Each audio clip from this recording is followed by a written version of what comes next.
খ্রিস্টান পাড়ায় গিয়ে দেখেন সুন্দরী মেয়েরা পানি ভরে ভরে পাত্র বোঝাই করে বাড়ির মধ্যে যায়। 40,000 মুরিদের পীর, 30,000 হাদিসের হাফেজ, জুনায়েদ বাগদাদির পীর, শায়েখ শিবলি রহমাতুল্লাহ আলাইহির পীর তাকাইয়া দেখতেছেন ওই মেয়েদের দিকে একটা ধ্যান করে তাকায় আছেন আবু আব্দুল্লাহ, নজর সরায় না, দীর্ঘ টাইম দাঁড়ানো।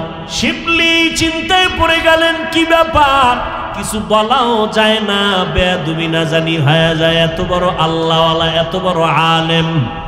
দীর্ঘ টাইম যখন হয়ে গেল জিজ্ঞাসা করেন, হযরত আমাদের গন্তব্য কি এটা না আরো সামনে? বলে আরো সামনে, চলেন।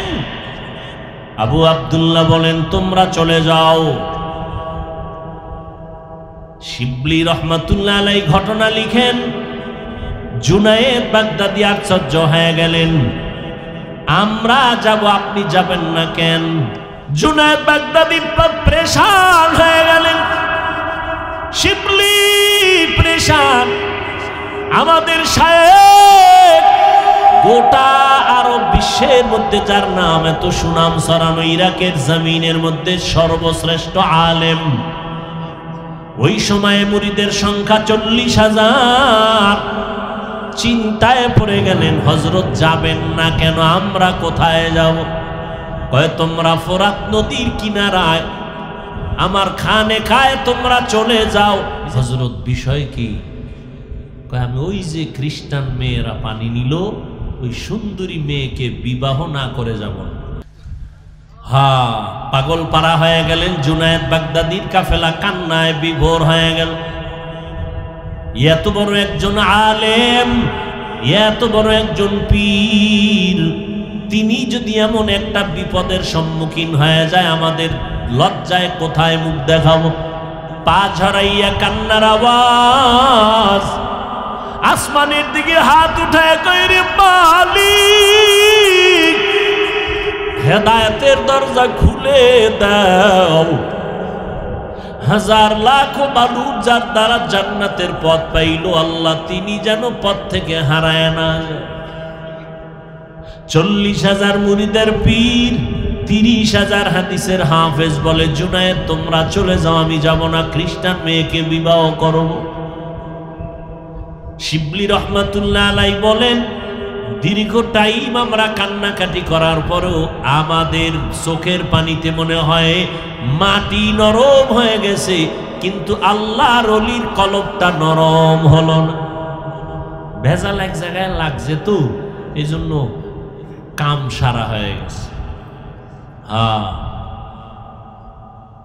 জুনায়েদের কাফেলা নিরুপায় হইয়া, নিরাশ হইয়া এবার খানকার দিকে রওনা।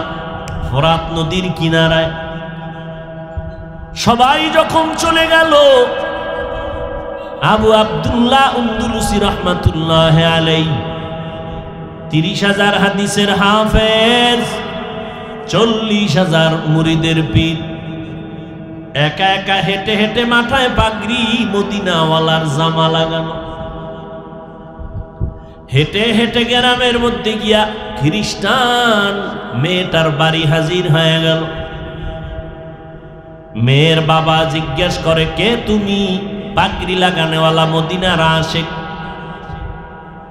সবাই নাম জানে, সরাসরি হয়তো দেখে নাই, কিন্তু ভাবছে বড় কেউ হবে। বলে, নাম বললেন, আমি অমুক। বিধর্মীরা আজকে ওই উত্তরবঙ্গে যাইয়া চট্টগ্রামের পাহাড়িয়া অঞ্চলের মধ্যে ঢুকিয়া ঢুকিয়া খ্রিস্টান মিশনারিরা আমাদের মুসলমানদের টাকা দিয়া ধর্মান্তরিত করাচ্ছে। উত্তরবঙ্গে পঞ্চগড়, ঠাকুরগা, হাজার হাজার মানুষকে কাদিয়ানি বানাইতেছে, টাকা দিয়া বাড়ি কইরা দেয়, টাকা দিয়ে দিতেছে। খ্রিস্টান মিশনারি কাজ চালাচ্ছে। কি চাও? বলে, আপনার মেয়েটাকে আমি বিবাহ করতে চাই। ডাইরেক্ট কথা, কোনো ইনডাইরেক্ট নাই। আমার মেয়েকে তোমার কাছে বিবাহ দিব। ভাবলা কি করে? বলে, করব, কি লাগবে তাই বল। বলে, 1 নাম্বার মদিনার পোশাক ফালায় দাও। বলে, রাজি।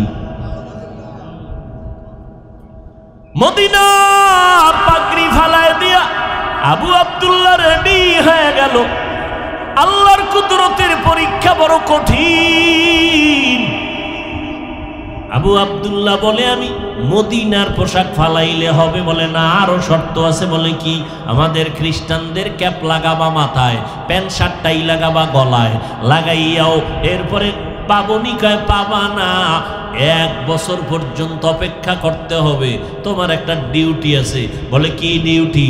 বলে আমার কিছু শূকর আছে, শূকর, ওই শূকরগুলো জঙ্গলের মধ্যে তুমি লালন পালন করবা, পাহারাদার রাখাল হয়ে কাজ করবা। বলে রাজি।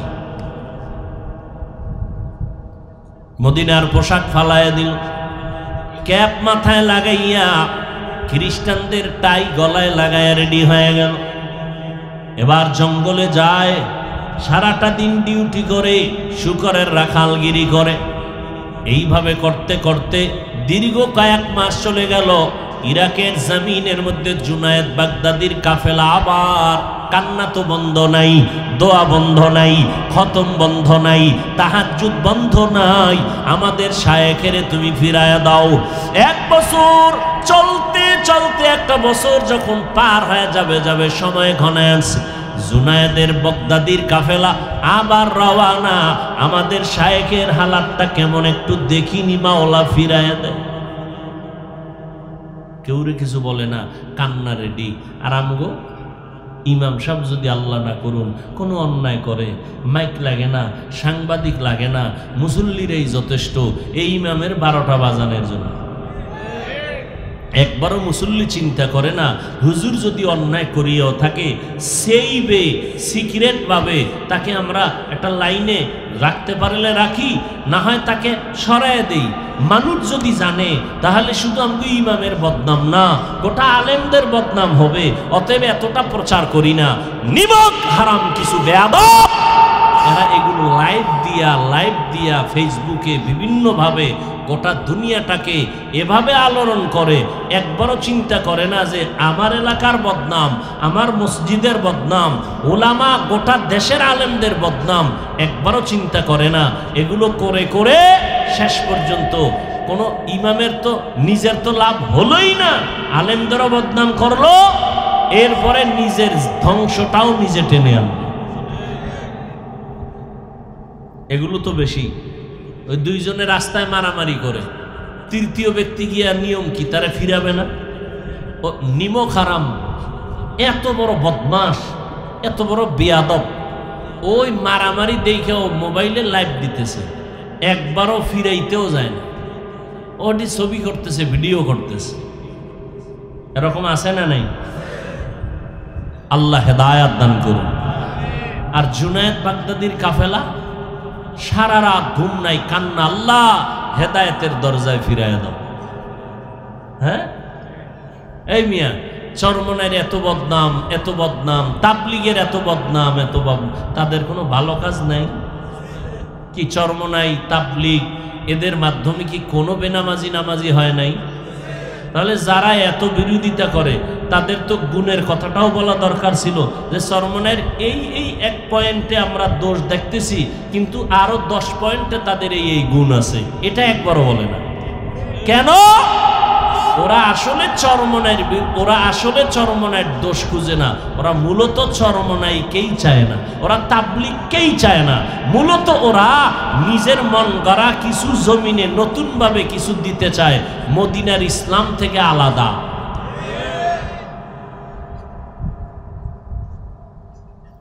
ইল্লাল্লাহর বিরোধিতা করে না? করে না? চরমনাইওয়ালারা লা ইলাহা ইল্লাল্লাহ পুরাটা করে না? কর না কেন? সুবহানাল্লাহ বলে না, আলহামদুলিল্লাহ বলে না, আল্লাহু আকবার বলে না, আল্লাহ আল্লাহ বলে না। তো ইল্লাল্লাহ নিয়েই পইরা থাকলা, আরো যে নিয়ম অনুযায়ী আরো জিকির করলো সহি তরিকায়, এটার গুণগান গাইলা না কেন? কয় আমার আব্বার অন্তরেও হিংসা ছিল, তো ওটাও আমি পৈতৃক সম্পত্তি হিসেবে আমিও পেয়ে গেছি। তো তোমার হিংসার কারণে চরমনাই নিচে গেল না আরো উপরে উঠলো? কি আপনারা এখানে যারা আছেন, তাবলিগ বিরোধিতা করার কারণে তাবলিগ কমছে না বাড়তেছে? কওমি মাদ্রাসার বিরোধিতা আছে না নাই? এর দ্বারা কি আগের তুলনায় কমছে না বাড়ছে? আপনার কি হইল বিরোধিতা? যদি কমতো তাহলে আপনি বাহাদুরি করতেন যে আমার কথায় কমছে, বরং আপনার বিরোধিতার কারণে আরো বেড়ে গেল, তাবলীগ বেড়ে গেল, চরমনাই বেড়ে গেল, বাড়তেই থাকবে, যত বাধা দিবে আরো বাড়বে। যেই লোকটা ইল্লাল্লাহর বিরোধিতা করে ওই লোকটা লা ইলাহা ইল্লাল্লাহ পুরা জিকিরও করে না, শুধু ওর কামি সারা জিন্দেগি বিরোধিতা করা। কিন্তু যারা ইল্লাল্লাহ করে এরা লা ইলাহা ইল্লাল্লাহ আগে সাইজ মতো পুরা কালেমাটা পড়ে, ঠিক না? কেউ কি শুধু লা ইলাহা বাদ দিয়া শুধু শুধু ইল্লাল্লাহ করছে? কোনো প্রমাণ আছে? কেন বিরোধিতা? সে যে এতক্ষণ প্রায় 4 থেকে 600 বার লা ইলাহা ইল্লাল্লাহ এটা যে পড়লো, এই পড়তে পড়তে পড়তে পড়তে পড়তে পড়তে এরপরে এক পর্যায়ে যাইয়া ইল্লাল্লাহ শব্দ বলল। সে যদি শুধু বলতো তাহলে আমিও বিরোধিতা করতাম। সে তো শুধু ইল্লাল্লাহ বলে নাই, পুরা কালেমাটার জিকির করলো দীর্ঘ টাইম, সুবহানাল্লাহ, আলহামদুলিল্লাহ, আল্লাহু আকবার, এরপরে লা ইলাহা ইল্লাল্লাহ দীর্ঘ টাইম জিকির করলো। এরপরে এক পর্যায়ে গিয়া ইল্লাল্লাহ পড়লো। আর এই ইল্লাল্লাহ পড়ার দ্বারা সে তো আল্লাহর বিরুদ্ধেও যায় নাই, শরীয়তের বিরুদ্ধেও যায় নাই, শুধু মাঝখান থেকে ইল্লাল্লাহ বলার পরে এটা নিয়েই সারা দিন রাত্র সমালোচনা। লা ইলাহা পুরা কালেমা যে পড়লো, এই প্রশংসা করলা না কেন? তার অন্তরে তাকওয়া বেশি না হিংসা বেশি? আল্লাহ হেদায়েত দান করুন। ভাইরা আমার, আর একটু বসবেন না?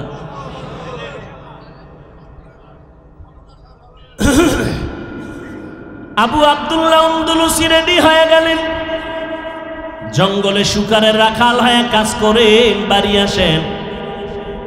এইভাবে চলতেছে বছরের কিনারায় জুনায়েদ বাগদাদির কাফেলার কান্নার আওয়াজ বন্ধ করে নাই। আমগো নবীর আদর্শ কি? একদিকে নবী দিনের বেলা মানুষের বুঝায়, রাতের বেলা কাঁদেন, ও আল্লাহ মক্কার কাফের গুলোরে তুমি কালেমাওয়ালা বানো। চরমনায়ের বিরোধিতা জীবনভর করলা রে হিজলার মানুষ, তাবলীগের বিরোধিতা করলা। আমি যদি একবার তোমাকে জিজ্ঞাসা করি, নবীর আদর্শের উম্মত যদি হও, বিরোধিতা করলা 1000 বার, দোয়া করছো হেদায়েতের জন্য কয়বার? এই নিমক হারাম মুনাফিক, বিরোধিতা করলা 1000 বার, হেদায়েতের দোয়া করছো কয়বার? তুমি নবীর আশেক না, তুমি নবীর আশেক না, তুমি মুনাফিক, তুমি রসুলের আশেক না। যদি আশেক হইতা তাহলে মাইক লয়ে বিরোধিতা করতা না, তুমি দোয়া করতা আল্লাহ এদের হেদায়েত দাও। হেদায়েতের দোয়া নেই, আল্লাহ হেদায়েত দান করুন। ভাইরা আমার, জুনায়েদ বাগদাদির কাফেলা পেরেশান। শায়েখ শিবলি রহমাতুল্লাহ আলাইহি সহ আবার তারা রওনা হয়ে গেলেন ওই এলাকায় শায়েখের খবর নেওয়ার জন্য। এলাকায় খ্রিস্টান পাড়ায় আইসা যারে নাম জিগায় কেউ চিনে না, কোথায় আছে জানে না। ঘুরতে ঘুরতে ঘুরতে ঘুরতে অনেক 2-3 দিন পরে একটা খোঁজ পাইল, হ্যাঁ একটা লোক আছে দাড়িওয়ালা। কিওয়ালা? দাড়িওয়ালা, মাথায় ক্যাপ লাগাইয়া জঙ্গলের ভিতরে শুকরের রাখাল হইয়া সারাদিন ডিউটি করে। শিবলি রহমাতুল্লাহ আলাইহি জুনায়েদ বাগদাদির কাফেলা চলে গেলেন জঙ্গলে, পাহাড়িয়া অঞ্চল। ঠিকই গিয়া তাকাইয়া দেখেন 40,000 মুরিদের পীর, 30,000 হাদিসের হাফেজ আবু আব্দুল্লাহ আমাদের পীর জঙ্গলে ক্যাপ লাগাইয়া শুকরের রাখাল হয়ে দাঁড়ায় আছে, হাতে একটা লাঠি নিয়ে। জুনায়েদের কাফেলা জঙ্গলে ঢুকলো। পুরা জঙ্গলের ভিতরে একটা কেমন যেন পরিবর্তন শুরু। আবু আব্দুল্লাহর কাছে গিয়া সবাই কান্নার আওয়াজ। হযরত চলেন আমাদের খানেকা ফোরাত নদীর তীরে চলেন ইরাক, বলে না যাব না। খ্রিস্টান মেয়েকে বিয়ে করার 1 বছরের টাইম শেষের দিকে আমি বিয়ে করে এরপরে যাব। আবার কান্না। শিবলি রহমতুল্লাহ আলাইহি বলেন এত পরিমাণ কান্না যে হইল মনে হয় জঙ্গলের গাছের পাতার থেকে পানি ঝরতেছে, শুকরগুলো কাঁদতেছে। কিন্তু আবু আব্দুল্লাহর কলব নরম হয় না। এমন কান্নার আওয়াজ, কাফেলা জুড়ে কান্নার আওয়াজ। পা জড়ায় বলেন চলেন, বলে যাব না। পাগলের মতো কান্না করলেন জুনায়েদ বাগদাদি শায়েখ শিবলি রহমাতুল্লাহ আলাইহির কাফেলা। পা জড়ায় কান্না করলেন আর আসমানে হাত উঠায় বলেন ও মালিক, হেদায়েতের দরজা খুলে দেন, দয়া করে তাকে জান্নাতের পথে ফিরায় দেন রে আল্লাহ। কান্না করে করে দীর্ঘ টাইম, এরপর আবু আব্দুল্লাহর দিলটা নরম হলো না। আজও তারা নিরাশ হইয়া নিরুপায় হইয়া ইরাকের জমিন ফোরাত নদীর কিনারায় খানেকায় রওয়ানা। আজও তার দিল নরম হয় নাই, চলল, কান্না বন্ধ নাই। কাফেলা রাস্তা দিয়ে যাচ্ছে আর কাঁদতেছে। খোলা আকাশের নিচে কান্না করে ও মালিক, আমাদের শায়েখেরে তুমি দয়া করে ফিরাইয়া দাও। হেদায়েতের রাস্তা থেকে কেন যে লাইনচ্যুত হয়ে গেল জানি না রে আল্লাহ, তুমি দয়া করে ফিরাইয়া দিও। কোন কারণে তুমি বেজার হয়ে গেছো জানি না। ও আল্লাহ, কত আগ তুমি তাকে ভুল পথে রাখবা, দয়া করে ফিরাইয়া দাও। আমার আল্লাহ বলেন বান্দার চোখের পানি আমার কাছে বড় প্রিয়।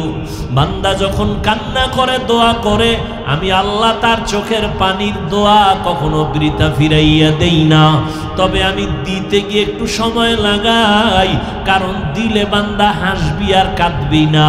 আমার কাছে কান্না বড় প্রিয়, এই জন্য আমি আস্তে আস্তে যেই দেই যেন তোর কান্না চলতে থাকে। কান্না দেখতে চাই।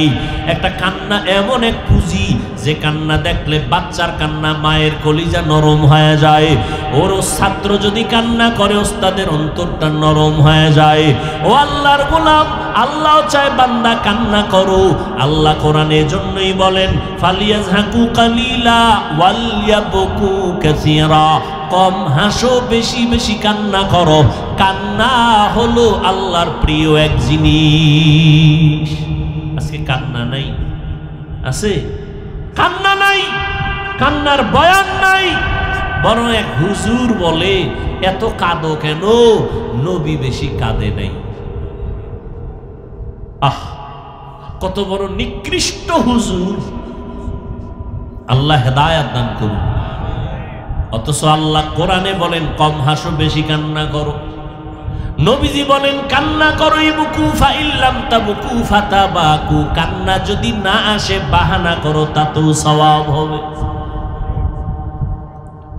আল্লাহর বান্দার জুনায়েদ বাগদাদির কান্নার আওয়াজ। নিরাশ হইয়া আবার তারা ইরাকের খানকায় চলে যাচ্ছেন। আজও পারলাম না শায়েখের লাইনে নিয়ে আস। ও আল্লাহ, আমাদের ফিরায় দাও, মেহেরবানি করে হেদায়েতের পথে তুমি নিয়ে নাও। এইভাবে কাঁদতেছেন আর যাইতেছেন ইরাকের খানকায়। আল্লাহর কত আর কাঁদাইবেন, 1 বছর কাঁদাইছেন, এবার আল্লাহ রাস্তাটা খুলে দিছেন। হাঁটতেছে রাস্তা দিয়া, পাহাড়িয়া জঙ্গল। হঠাৎ করে শিবলি জুনায়েদের কাফেলা তাকায় দেখে রাস্তার সামনে থেকে রাস্তার কিনে একটা পানির কূপ। 40,000 মুরিদের পীর, 30,000 হাদিসের হাফেজ। সামনে একটা রাস্তার কিনারায় পানির কূপ থেকে তিনি গোসল করে উঠতেছেন আর কালেমায়ে শাহাদাত পড়তেছেন। আর চোখের পানি ছেড়ে কাঁদতেছেন আর বলে আমাকে কাপড় দাও। কারণ ওই তো গায়ে ছিল খ্রিস্টানদের পোশাক, ফালায় দিয়া উলঙ্গ উঠতেছেন, পানির থেকে গোসল করার কালেমা পড়তেছেন। জুনায়েদের কাফেলা একটা চিৎকার দিয়া সামনে আগায় গেলেন, চাদর দিলেন, চাদর আটকায় নিলেন। এবার শায়েখের জরাইয়া খানকায় নিয়ে হাজির হয়ে গেলেন। খানকায় নিয়ে বসার পর আগের মতো খেদমত আর সব কিছু শুরু হয়ে গেল। শিবলি বলেন আমরা সবাই একান্তে আল্লাহর ওলির কিনারায় বসলাম। প্রশ্ন করলাম, শায়েখ দীর্ঘ একটা বছর এই হালাত আপনার কেন হলো?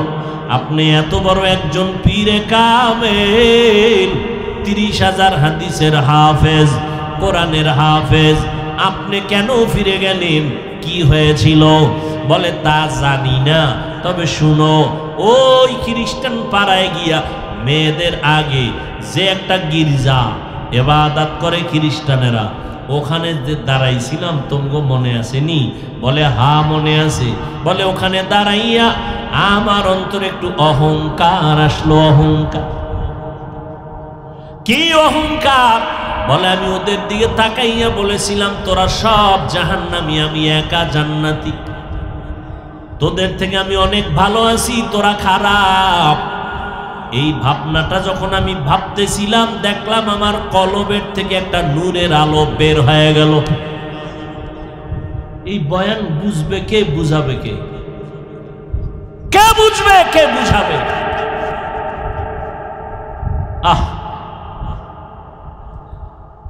থানার ভিতরে আসামি ধইরা নিয়ে পুলিশে এত বেত্রাঘাত করে, আসামির চোখে পানি নাই, শুধু আওয়াজ।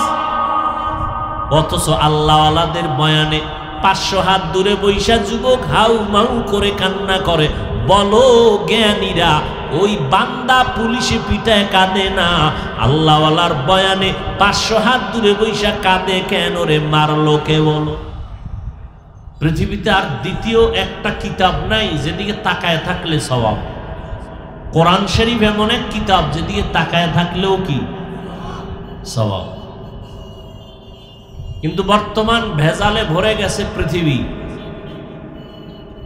সব ভেজালের আমাদের মূল মুমিনদের জন্য বড় ভেজাল ধর্মের ভেজাল, ইসলাম নিয়ে ভেজাল। এই ভেজালে ভরে যাওয়ার কারণে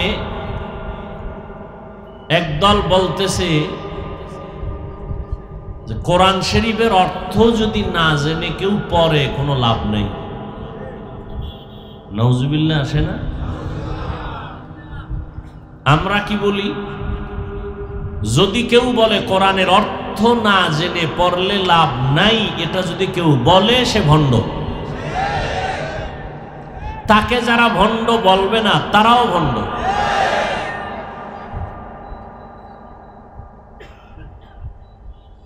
এবার আমাকে একটা প্রশ্নের জবাব দেন,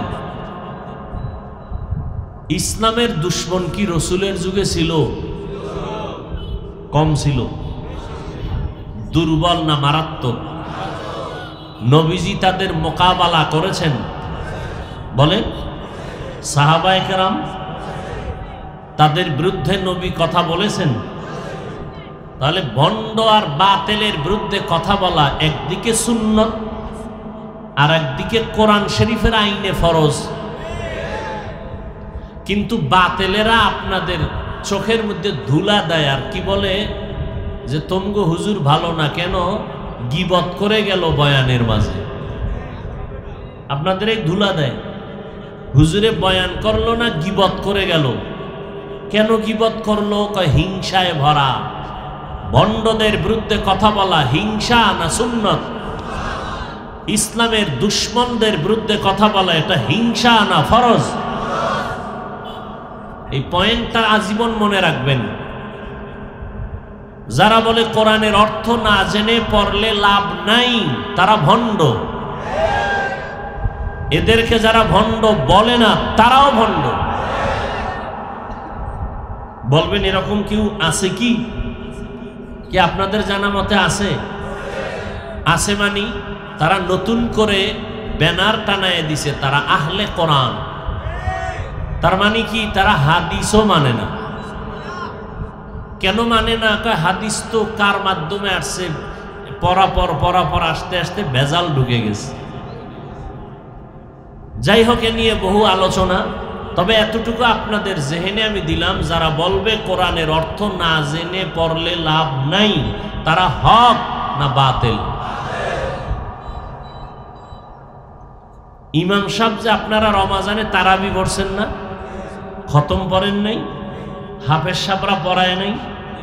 হাফেজ সাহেব কোরআন তেলাওয়াত করছে, এক খতম দিছে রমাজানে। ওই হাফেজ সন্তানটা কোরআনের অর্থ জানে? আপনারা মুসল্লিরা যারা আমরা পেছনে নামাজ পড়ছি অর্থ জানি? গুনাহ হইছে না সওয়াব? এজন্য বললাম, যারা বলে কোরআনের অর্থ না জেনে পড়লে লাভ নাই, তারা ভণ্ড। এই ভণ্ডদের বিরুদ্ধে কথা সরকার বলবে না, এই ভণ্ডদের বিরুদ্ধে কথা মুনাফিকরা বলবে না, ভণ্ডদের বিরুদ্ধে কথা আহলে হক ওলামায়ে কেরামরা বলবেন। বলতে গিয়ে যদি কেউ মনে করে গীবত হয়েছে, এই গীবত করাও সওয়াব, এই গীবতেও কি হবে? সওয়াব হবে। আপনারা সব তো অনেক শিক্ষিত মানুষ, আমাদের হুজুরদেরকে বোকা বোকা ভাবেন। ওই শিক্ষিত যারা হুজুরদের ভুল ধরার জন্য অপেক্ষায় থাকেন, তাদেরকে একটু সতর্ক করে বলি। আমি এখন একটা কথা বলে ফেলেছি, গীবত হলেও সওয়াব। একজন পণ্ডিত বলে ফেলবে, জীবনভর বাপদাদা থেকে শুরু করে শুনছি গীবত হারাম। মরা ভাইয়ের গোশত খাওয়ার মতো কোরআনের আয়াত সাক্ষী, হাদিস সাক্ষী। এমনকি জেনা করার থেকেও গীবত মারাত্মক, রসুলের হাদিস। আজকে কোন হুজুর হিজলা জমিনে আগমন করে বলে গেল গীবত করলেও সওয়াব? যাদের অন্তরে নেফাকি আছে এর একটা প্যাচ লাগাবে। এই প্যাচ লাগাইতে যেন না পারে, এজন্য আপনাদেরকে বলে যাই, গীবত করা হারাম। এটা আমরা আলেমরা জানি না, আপনারা জানেন? আমরা জানি, ওলামায়ে কেরাম জানেন। কেমন জানেন? আপনাদের থেকে কম না বেশি। অতএব গীবত করা শতবার হারাম, হাদিসেও প্রমাণিত, কোরআনের আয়াতেও প্রমাণিত। কিন্তু 4 কারণে গীবত করা ওয়াজিব। গীবত না করলে গুনাহ হবে। কয় কারণে? এর মধ্যে একটা কারণ আমি বলে যাই, ইসলাম নিয়ে, রসুল নিয়া, কোরআন নিয়া, হাদিস নিয়া, আল্লাহ নিয়া যারা মানুষকে বিভ্রান্ত করবে, এদের নাম নিয়া মানুষকে ঈমান বাঁচানোর তাগিদে সতর্ক করা আহলে হক আলেমদের উপরে ওয়াজিব। এটা গীবত হলেও সওয়াব। এবার দলিল, আপনারা সবাই তো শিক্ষিত, গজবের মোবাইল তো হাতে রেডি। কি মোবাইল আছে না? বলবেন হুজুর কি সবই গজব? তাহলে আপনারা চালান কেন? মোবাইল ছাড়া কোনো মানুষ নেই। পরীক্ষায় পাশ করেছে, ফার্স্ট ক্লাস ফার্স্ট হয়েছে, বাবাই খুশি হয়ে এখন উপহার কি দিবে? মোবাইল। মাইয়া বিয়ে দিয়া জামাইয়ের হাতে কি দিবে উপহার? বর্তমানে কি দেয়? সব দিবে। এর মধ্যে একটা কি থাকবে? দামি মোবাইল। জানো, এই মোবাইল দিয়া আমার মাইয়ার জামাইটা পরকিয়া করে আমার মাইয়ারে ফালায় চলে যায়।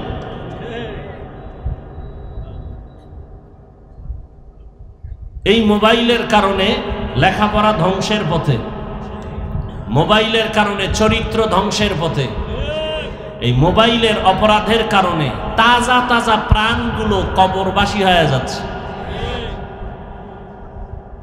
এই মোবাইলের অপরাধের কারণে দুর্নীতি, সমাজে কলহ কমছে না বাড়ছে? স্বামী আর স্ত্রীর মাঝখানে ঝগড়ার পর্দা লাগাই দিছে মোবাইল। মানুষ এখন স্ত্রীর হক আদায় করে না, সারা রাত মোবাইলের হক আদায় করে। সন্তানের হক আদায় করে না, মোবাইলের হক আদায় করে। আল্লাহ হেদায়াত দান করুন।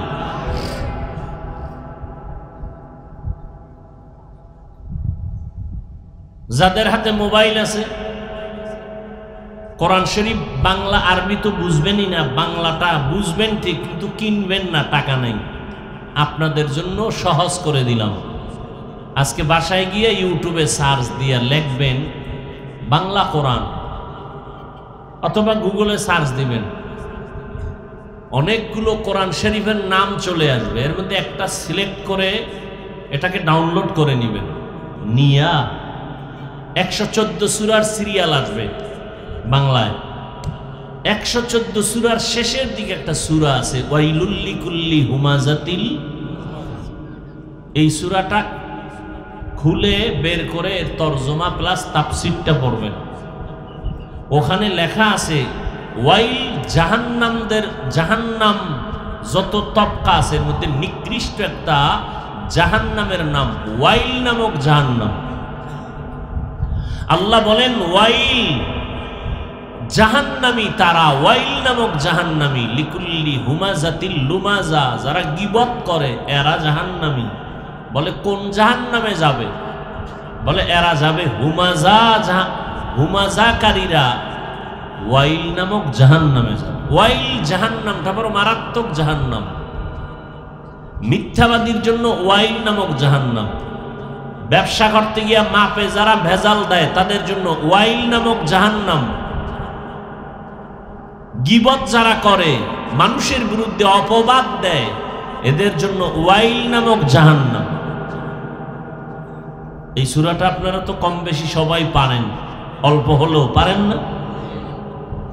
কেনা লাগবে না, মোবাইলে তো এমবি এমনি ঢুকাইবেন আপনার হক আদায় করার জন্য। তো বাংলা কোরআনটা ডাউনলোড করে ওয়াইলুল লিকুল্লি হুমাজাতিল লুমাজার তরজমাটা দেখবেন, ওখানে লেখা আছে গীবত হারাম, 4 কারণে গীবত করা ওয়াজিব, কে করবে, কার বিরুদ্ধে করবে, সব লেখা আছে। এর মধ্যে একটা কারণ আমি বলে গেলাম, যারা ইসলাম নিয়ে, কোরআন নিয়ে, হাদিস নিয়ে, নবী নিয়ে, আল্লাহ নিয়ে মানুষকে বিভ্রান্তে ফালায় দেয়, এদের বিরুদ্ধে নাম লইয়া উম্মতকে সতর্ক করা আহলে হক আলেমদের উপরে ওয়াজিব। গীবত করলেও এর দ্বারা সওয়াব হবে। যেমন আমি বলে গেলাম, নাম বললাম না, যারা বলে কোরআনের অর্থ না জেনে পড়লে লাভ নাই, এরা হক না বাতিল?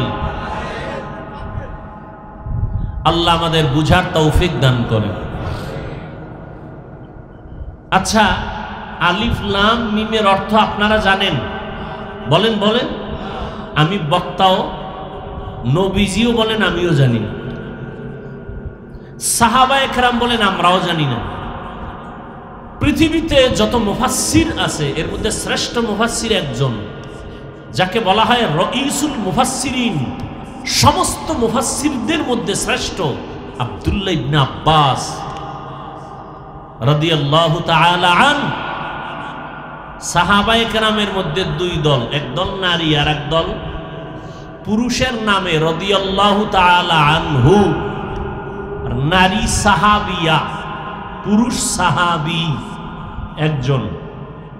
নারীদেরকে কি বলা হয়, সাহাবী না সাহাবিয়া? তাদের বেলায় আনহু না আনহা? আনহা। যেমন আয়েশা রাদিয়াল্লাহু তাআলা আনহা, আর আবু বকর সিদ্দিক রাদিয়াল্লাহু তাআলা আনহু।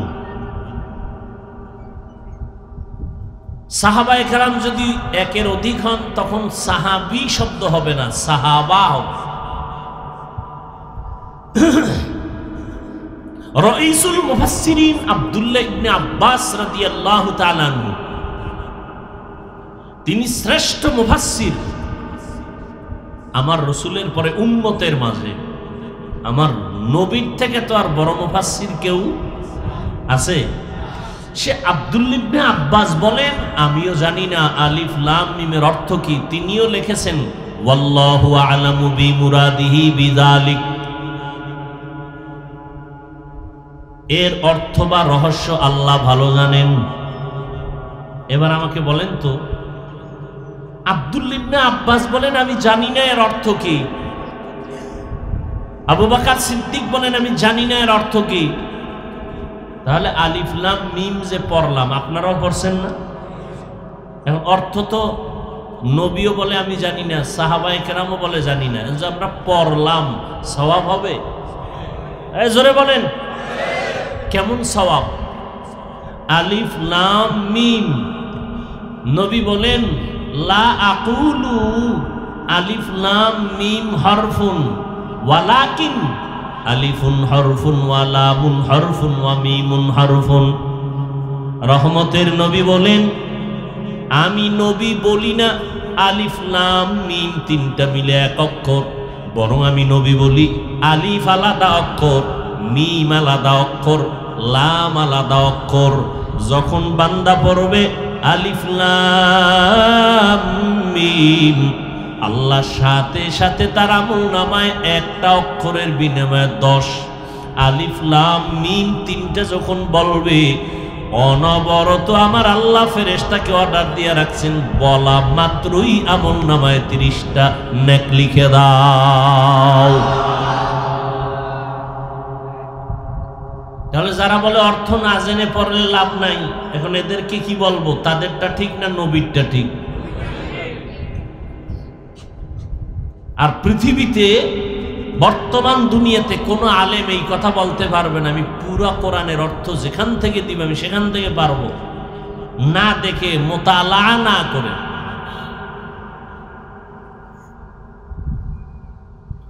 আল্লাহ তো আল্লাহ এখন প্রশ্ন হলো অর্থ নাই, এটাই সর্বজন স্বীকৃত।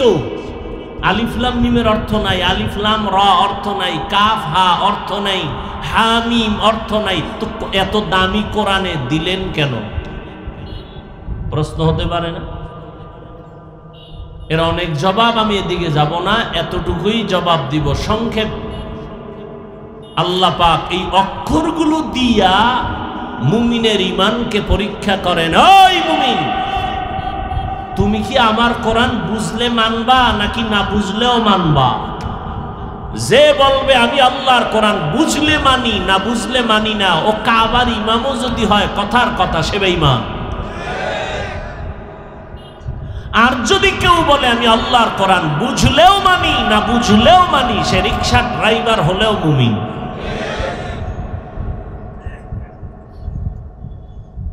একটা জবাব আছে 6টা, একটা জবাব দিলাম। সর্বশেষ যেই জবাব, এই অর্থহীন অক্ষর আল্লাহ দেন নাই, এগুলোর অর্থ আছে, অবশ্যই আছে। জানি না কেন? কয় এই অক্ষরগুলোর অর্থ আল্লাহ জানেন, বান্দাকে জানান নাই। কেন জানান নাই? কয়টি আল্লাহর একজন বন্ধু আছে, কুল মাখলুকতের মধ্যে একজন বন্ধু আছে আল্লাহর। খুব খেয়াল করেন, মুসা নবী আল্লাহর বন্ধু, ঈসা নবী আল্লাহর বন্ধু, ইব্রাহিম নবী আল্লাহর একজন বন্ধু, ইসমাঈল নবী আল্লাহর প্রিয় বন্ধু, মুহাম্মদ সাল্লাল্লাহু আলাইহি ওয়া আলিহি ওয়াসাল্লাম আল্লাহর বন্ধু। নবীর নামে দরুদ পড়লেন না, গুনাহ? হ্যাঁ, তো পড়লেন না কেন? পৃথিবীতে সব থেকে বড় এক অস্ত্রের নাম দরুদ শরীফ। মানেন আর না মানেন, কথাটা স্মরণ রাখবেন। পৃথিবীর সব থেকে বড় এক মুসিবত থেকে রক্ষার এক তাবিজ, এক অস্ত্রের নাম দরুদ শরীফ। যত বড় মুসিবত হোক দরুদ পড়বেন, দেখবেন মুসিবত নাই। নবী বলেন একবার যদি কেউ পড়ে সাল্লাল্লাহু আলাইহি ওয়াসাল্লাম, সাথে সাথে 3টা পুরস্কার আল্লাহ তাকে দিয়ে দেন। 1 নাম্বার 10টা গুনাহ মাফ হয়ে যায়, দ্বিতীয় 10টা নেক আমল নামায় যোগ হয়ে যায়, তৃতীয় পুরস্কার আল্লাহর কাছে তার মর্যাদা 10 গুণ বেড়ে যায়। हर के बाशद आमिले सल्लु मुदम आतिशे दो जुख्शवद बरवाए हराम। আল্লাহ বলেন ঈসা নবী আমার বন্ধু, মুহাম্মদ আমার বন্ধু, ইব্রাহিম আমার বন্ধু, তবে ব্যবধান সব নবী রাসূল আমি আল্লাহ তাআলার আশিক, আর আমি আল্লাহ নিজে হলাম মুহাম্মদের আশিক। সব নবী রাসূল কার আশিক? আল্লাহর আশিক। আল্লাহ কার আশিক বলেন? রাহমাতুল লিল আলামিনের আশিক। মোবাইলে একটা সিকিউরিটি লক থাকে, থাকে না? থাকে না? কেউ জানে না, কাউকে জানতেও দেয় না। বউরে দেয়নি জানতে, দেয় যদি বউ আপন মনে করে, বন্ধু মনে করে। কথা ঠিক না? এই লক কত, পাসওয়ার্ড কত, কেউ জানে না, স্ত্রী জানে। কলিজার আপন বন্ধু যদি কেউ থাকে, তাকে জানায় আমার এই লক নাম্বার, পাসওয়ার্ড এটা তুমি জানো, অন্য কাউকে জানায় না। আল্লাহ বলেন আলিফ লাম মিম, এই অক্ষরগুলোর অবশ্যই অর্থ আছে, কাউকে আমি জানাই নাই। আমার বন্ধুর সাথে কথা বলার জন্য এই পাসওয়ার্ডগুলো আমার বন্ধুকে আমি জানায় রাখছি। বন্ধুও কাউকে জানাবে না, আমার আল্লাহর নিষেধ। শেষ কথা কি? অর্থহীন অক্ষর আল্লাহ দেন নাই, এগুলোর অর্থ অবশ্যই আছে। কে জানেন? আল্লাহ জানেন। আসেন সামনে আগাই। যালিকাল কিতাবু লা রাইবা ফীহি হুদাল লিল মুত্তাকিন। এটা এমন একটা কিতাব, যেই কিতাবের মধ্যে কোনো ভুল নাই, ভুলের কোনো অবকাশ নাই। আছে? এখানে অনেক শিক্ষিত মানুষ, আল্লাহর কোরআনে কোনো ভুল আছে? ১৫০০ বছর হয়ে গেল, বড় বড় দুশ্মন পণ্ডিতেরা কোরআনের ভুল বের করার জন্য কম অপচেষ্টা করে নাই। আজও পর্যন্ত কেউ পারে নাই, কিয়ামত পর্যন্ত কেউ ভুল বের করতে পারবে? উলামায়ে কেরাম আমরা এখনো বলি, আল্লাহর কোরআনের একটা ভুল যদি এখনো পারো বের করে দাও, এখন দাড়ি কেটে ফেলবো, সারা দুনিয়ার কোরআন আগুন দিয়ে জ্বালায় দিব। কারণ ওই কোরআন আমরা মানি না, যেই কোরআনে কোনো ভুল বের হবে। ১৫০০ বছর পর্যন্ত কেউ ভুল বের করতে পারে নাই, বরং অনেক মহাপণ্ডিতেরা মাথা নত করে কালেমা পড়ে মুসলমান হয়ে গেছে। এটা এমন একটা কিতাব, আল্লাহর দেওয়া কিতাব তো আরো ছিল, তাওরাত জবুর ইনজিল, আরো কিতাব ছিল। দুনিয়াতে একটা কিতাবও একুরেট নাই, ভেজাল ছাড়া নাই। একটা কিতাব আল্লাহ রেখেছেন কোরআন, যের মধ্যে কোনো ভেজাল নাই। তাওরাতে গরমিল আছে, জবুর কিতাবে গরমিল আছে, ইনজিলের মধ্যে গরমিল আছে, বাইবেলের মধ্যে গরমিল আছে। আল্লাহর কোরআন এমন একটা কিতাব, এটা এমন কিতাব নবীর উপরে আল্লাহ যেমনি ভাবে দিয়েছেন আজও পর্যন্ত অমনি ভাবেই আছে। একটা জের জবর নক্তার কোনো পরিবর্তন নাই।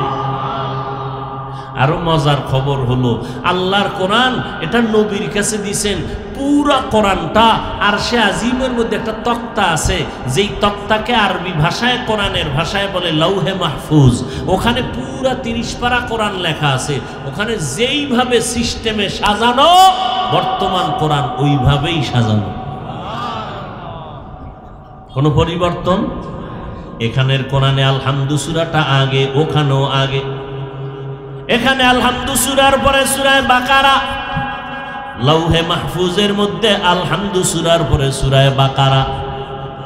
এখানে শেষ সূরা সূরাত নাস, কুল আউযু বিরাব্বিন নাস। লৌহে মাহফুজের মধ্যে সর্বশেষ সূরা হলো কুল আউযু বিরাব্বিন নাস। এবার আসেন আমার মূল কথা, আল্লাহ কোরআন কেন দিলেন এই জমিনের মধ্যে, কেন অবতীর্ণ করলেন? মুসা নবীরে আল্লাহ অন্য কিতাব দিয়েছেন, কোরআন দেন নাই। ঈসা নবীরে আল্লাহ ভিন্ন কিতাব দিয়েছেন, কোরআন নামের কিতাব দেন নাই। এই শ্রেষ্ঠ কিতাব আল্লাহ রহমতের নবীকে দান করলেন কেন? আল্লাহ এটা বলেন, যারা আল্লাহকে ভয় করবে তাদের হেদায়েতের জন্য কোরআন দান করেছি। তাহলে কোরআন হলো হেদায়েতের একমাত্র ঠিকানা।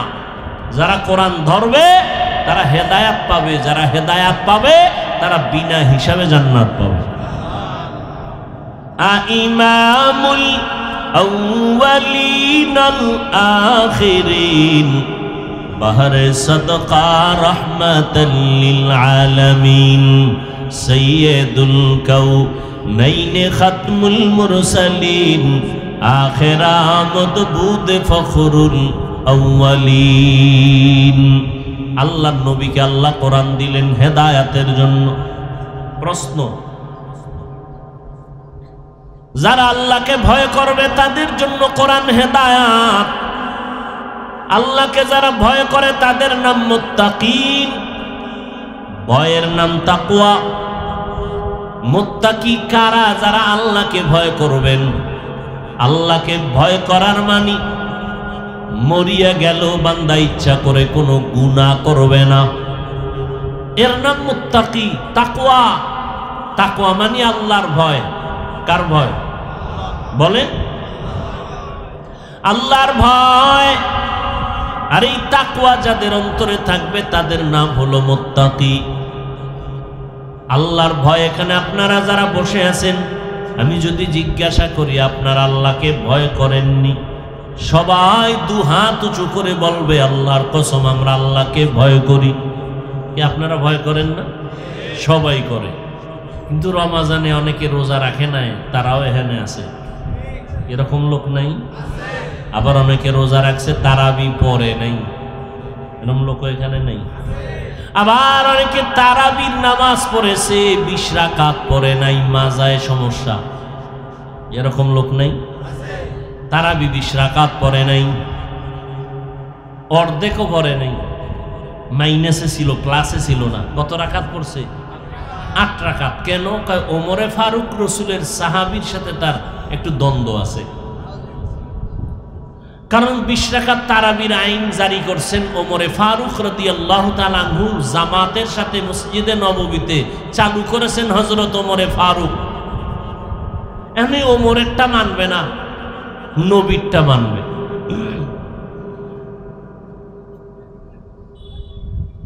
একজন মুসলমান আর একজন মুনাফিক কোন এক বিষয়ে দ্বন্দ্ব লাগছে, সমাধানের জন্য নবীজির কাছে গেছে।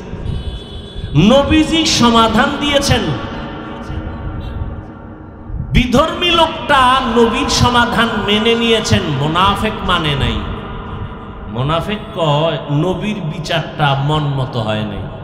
এখন বিধর্মী কয় তাহলে কার কাছে গেলে মন মতো হবে? কয় ওমরের কাছে চলো। ওমরের কাছে গিয়া বলে বিধর্মী ভাই, আমি তো আপনাদের ধর্মের কেউ না, কিন্তু তার সাথে আমার একটা ঝগড়া ঝামেলা, আপনাদের নবী মুহাম্মদের কাছে গেলাম, সমাধান দিয়েছে, আমি মেনেছি, কিন্তু মুসলমান নামদারি মুনাফিকটা মানে নাই। বলে ওমর কথার আগে তো তরবারি রেডি। ওমর কয় কি তোমার সমস্যা কি? কয় আপনি যেটা সমাধান দিবেন সেইটা। কয় আমারটা মানবা, নবীরটা না? কেনা এবার তরবারি বের করলো আর বলে এই মুনাফিক, মুহাম্মদের পরে যদি ফয়সালা না মানো, ওমরের কাছে আসো, ওমরের ফয়সালা কল্লা থেকে, দেহ থেকে কল্লা আলাদা করে দেওয়া। একটা বাড়ি মারলেন, কল্লা ঠিক জায়গায় আলাদা করে দিলেন, শেষ জায়গায় শেষ। এখন তো বিশাল ঝামেলা হয়ে গেল। একটা লোক বলল আর মেরে ফেলল। নবীও চিন্তায় পড়ে গেলেন, ঘটনাটা ঘটাইলা কি ওমর? জিব্রাইল আমিনের আল্লাহ পাঠায় দিয়া কয় নবীরে গিয়া জানায় দাও ওমর যা করছে আমি আল্লাহ তা সঠিক বলে ঘোষণা দিলাম।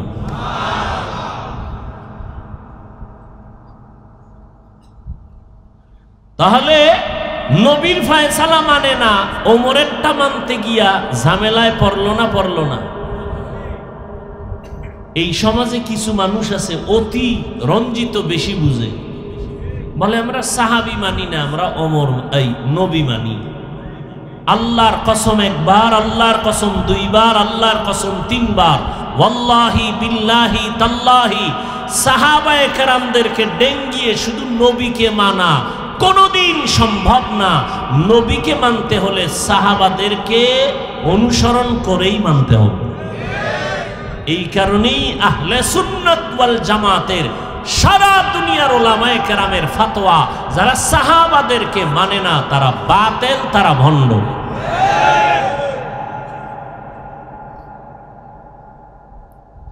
লেখার মাধ্যমে হোক, বলার মাধ্যমে হোক, ডাইরেক্ট হোক, ইশারায় হোক, সাহাবায়ে কেরামদের বিরুদ্ধে যারা কথা বলবে, যারা লিখবে, তারা বাতিল, কোনো সন্দেহ।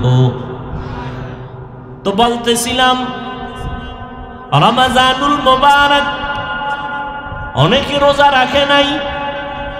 কেন রোজা রাখে নাই? কিছু কিছু কুলাঙ্গারেরা বলেছে ঘরে কি ভাতের টান আছে, আমি রোজা রাখবো কেন? আমরা কি ভাতের অভাবে রোজা রাখছি? আমরা রোজা রেখেছি আল্লাহর মুহাব্বত অর্জন করার জন্য। এই কারণেই তো আল্লাহ বলেছেন হাদিসে কুদসি, ও নবী জানায় দেন, নামাজ বান্দা পড়ে আমি নিজ হাতে পুরস্কার ফেরেশতার মাধ্যমে দিয়ে দিলাম, লিখে রাখো। বান্দা হজ করছে, ফেরেশতার মাধ্যমে পুরস্কার ঘোষণা দিলাম। কিন্তু রোজার পুরস্কার আমি আমার হাতে রেখেছি, ডাইরেক্ট আমার বান্দার হাতে দিব, কারণ এটা আমার জন্য খাস। রোজার মাধ্যমে বান্দা আমার যতটা কাছে আসবে, অন্য আমলের দ্বারা ততটা আসতে পারবে না, কারণ অন্য আমলের মধ্যে ভেজাল বেশি, রোজায় ভেজাল কম। মানুষ নামাজ পড়ে মানুষকে দেখাবার জন্য, হজ করে মানুষকে দেখাবার জন্য, যাকাত দেয় মানুষকে দেখাবার জন্য। রোজাটা চাইলেও কাউকে দেখাইতে পারবে না, এটা আমি আল্লাহর জন্য, অতএব এটার পুরস্কার আমি আল্লাহ নিজ হাতে কুদরতের দ্বারা দিব। মুফাসসিরিনে কেরাম, মুহাদ্দিসিনে কেরাম বলেন আল্লাহ নিজ হাতে পুরস্কার কি দিবেন? বলে আল্লাহ একভাবে বলেন, ও রোজাদার, আমি আল্লাহ তোমার হয়ে গেলাম।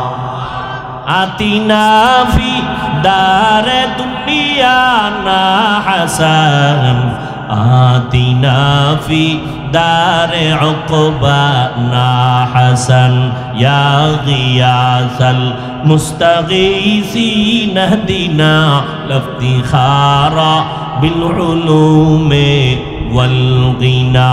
হর গরিদে নেকো তু তৈয়ার হে, जो न मांगे उससे तू बेजार है। এখানে আপনারা যারা বসা আছেন সবাই আপনারা এক আওয়াজে বলছেন আল্লাহকে ভয় করি। যারা নামাজ পড়ে না তারাও বলে আল্লাহকে ভয় করি, যারা রোজা রাখে না তারাও বলে আল্লাহকে ভয় করি, যারা পর্দা করে না তারাও বলে আল্লাহকে ভয় করি, যারা মা বাবার সাথে গাদ্দারি করে তারাও বলে আল্লাহকে ভয় করি। আসলে আল্লাহকে কে ভয় করে কে করে না তার বাস্তবতা হলো, যারা গুনাহ করে না তারা আল্লাহকে ভয় করে। हर के दारत खौफे हक दर दिल मदम जन्नतुल मअवा देहत ओ रामकाम। আল্লাহ তাআলা বলেন যারা আমাকে ভয় করবে তাদের জন্য কোরআন হলো হেদায়েত। তো ভয় যারা করে তারা তো গুনাহ করে না, গুনাহ যারা করে না তারা তো এমনিই হেদায়েতের উপরে আছে। হেদায়েতের উপরে আছে বিদায় গুনাহ করে না, কোরআন তাদেরকে কিসের হেদায়েত দিবে? আল্লাহ বলেন হুদাল্লিল মুত্তাকিন, যারা আল্লাহকে ভয় করে তাদের জন্য কোরআন হেদায়েত। আরে হেদায়াতে যারা আছে এরা তো আল্লাহকে ভয় করার কারণে এমনিই গুনাহ থেকে মুক্ত, এ কারণেই তো তারা মুত্তাকি। মুত্তাকি যারা তারা তো গুনাহ করে না, এদেরকে আবার কিসের হেদায়েত দিবে? কোরআন বলে হেদায়েতের উপরে আছে, ভয় কখন না জানি আবার হেদায়েতের পথ থেকে লাইনচ্যুত হয়ে যায়। অনেক আল্লাহর বান্দা আছে সংখ্যায় যদিও কম, তাবলিগে গিয়া নামাজ রোজা করে এক পর্যায়ে শয়তানের রাস্তায় গিয়া নামাজ রোজা ছেড়ে দেয়। আছে না নাই? আরে ভাই আপনাদেরটা বাদ দেন, আমাদের ইতিহাসে বড় বড় ব্যক্তিরাও লাইনচ্যুত হয়ে গেছে। বড় বড় ব্যক্তিরা ইরাকের জমিনের একজন ওলিয়ে কামেল, বলবো জগৎ বিখ্যাত ওলিয়ে কামেল, নাম হলো আবু আব্দুল্লাহ আন্দলুসি রহমাতুল্লাহ আলাইহি। এত বড় আলেম, এত বড় আলেম, এত বড় বুজুর্গ, এত বড় আল্লাহওয়ালা। বলে কেমন বুজুর্গ, কেমন আল্লাহওয়ালা? জুনায়েদ বাগদাদির নাম শুনছেন না? এই জুনায়েদ বাগদাদি তার মুরিদ, শিবলি রহমতুল্লাহ আলাইহি তার মুরিদ। 100 বছর আগের ঘটনা। সেই সময়কালে ইরাকের জমিনে তার মুরিদের সংখ্যা ছিল 40,000। কত হাজার? আল্লাহ মাফ করেন, বেয়াদবি মাফ চাই, বুঝাবার জন্য অনেক কথা বলি। বর্তমানে এমন পীর আছে 1000 মুরিদ নাই, কিন্তু খেলাফত দিয়ে রাখছে 50 জনারে। বুঝেননি? পীরের চেয়ে খলিফা বেশি, মুরিদের খবর নাই। আর সেই সময়ে তার মুরিদের সংখ্যা কত? আর মুরিদগুলো কেমন সাইজের? দাড়ি কামানেওয়ালা, বিড়ি টাননেওয়ালা। নাম 2 জন আর বললাম না? একজন জুনায়েদ বাগদাদি, সে কত বড় আল্লাহওয়ালা! শুধু জুনায়েদ বাগদাদির ইতিহাস বললে তো রাত পার হয়ে যায়। কত বড় আল্লাহওয়ালা! শিবলি রহমতুল্লাহ আলাইহি। এদের পীর আবু আব্দুল্লাহ আন্দলুসি রহমতুল্লাহ আলাইহি। কত বড় আলেম ছিলেন তিনি! আর আমগো দেশে এখন এমন পীরও আছে আউযুবিল্লাহ পারে না, হে পীরানে পীর দস্তগীর আছে না নাই? আর তিনি কত বড় আলেম! 40,000 মুরিদের পীর, কত বড় আলেম! 30,000 হাদিস ছিল তার সনদ সহ মুখস্থ। কত হাজার? 30,000 হাদিসের হাফেজ। যেই লোকটা 30,000 হাদিসের হাফেজ, আপনাদের ধারণা কি সে কোরআনের হাফেজ না? এই জন্য পীর হওয়ার প্রথম শর্ত সে কোরআন হাদিসের আলেম হতে হবে, না হয় সে পীর হতে পারে না। এখানে আরেকটা কথা বলেই যেতে হবে, ওই যে ওয়াজ করা কি আসলে ভাই উম্মতের কলবের চিকিৎসা? হসপিটালে হয় দেহের অপারেশন, কোরআনের বাগানে হয় কলবের অপারেশন। তো কলবে ময়লা থাকলে বলতে হবে না? তাহলে পীর হতে হলে কি হতে হবে বলেন? আলেম হতে হবে। এই যেমন এক কথা, কিন্তু এখানে আর একটা ঝামেলা আমরা দেখি। আমরা সোনার বাংলায় বললাম না, ধর্মের ঝামেলা বেশি। আলেম হইয়া যদি পীর হয়, এরপরও কিছু কিছু নেফাকি অন্তরালারা কয় পীরের ছেলে পীর হবে কেন? বলে না? বলে না? পীরের ছেলে পীর হবে কেন? তো পীরের ছেলে যদি যোগ্যতার আলোকে পীর হতে পারে, সে পীর হবে। নবীর ছেলে নবী হয় না? কথা বলেন না কেন? নবীর ছেলে কি হবে? নবী। ইব্রাহিম নবী, ছেলেও ইসমাইল নবী। ইয়াকুব নবী, তার ছেলে ইউসুফ নবী। নবীর ছেলে নবী হবে নাকি অলুমান হবে? পীরের ছেলে পীর হবে কেন? কি হবে? পীরের ছেলে গুন্ডা হবে, মাস্তান হবে। আলেমের ছেলে আলেম হবে, এটাই বাস্তবতা। ডাক্তারের সন্তান ডাক্তার হবে, এটাই বাস্তবতা। যোগ্যতা থাকলে পীর হবে। এখানে প্রশ্ন করা নেফাকি, মূর্খতা। আল্লাহ হেদায়াত দান করুন। আবু আব্দুল্লাহ 30,000 হাদিসের হাফেজ, 40,000 মুরিদের পীর। কত বড় বুজুর্গ আল্লাহওয়ালা! বর্তমানে একদল বলে পীর মুরিদি শিরিক। যারা এই কথা বলবে একচাটিয়া, তারা ভণ্ড। পীর মুরিদি শিরিক বলার কোনো সুযোগ নাই, আবার পীরগিরি করতে গিয়া ভণ্ডদের পেছনে যাওয়ারও কোনো সুযোগ নেই। ওই যে বললাম, কিছু পীর আছে আউযুবিল্লাহ পারে না, সে মুজাদ্দিদে জামান, আন্তর্জাতিক বেঈমান। আছে না নাই? আল্লাহ হেদায়াত দান করুন। এই মুরব্বী, আপনারা উঠেন কেন? মোনাজাত দিয়ে দিব? হ্যাঁ, কারো জ্যৈষ্ঠ মাস, কারো সর্বনাশ।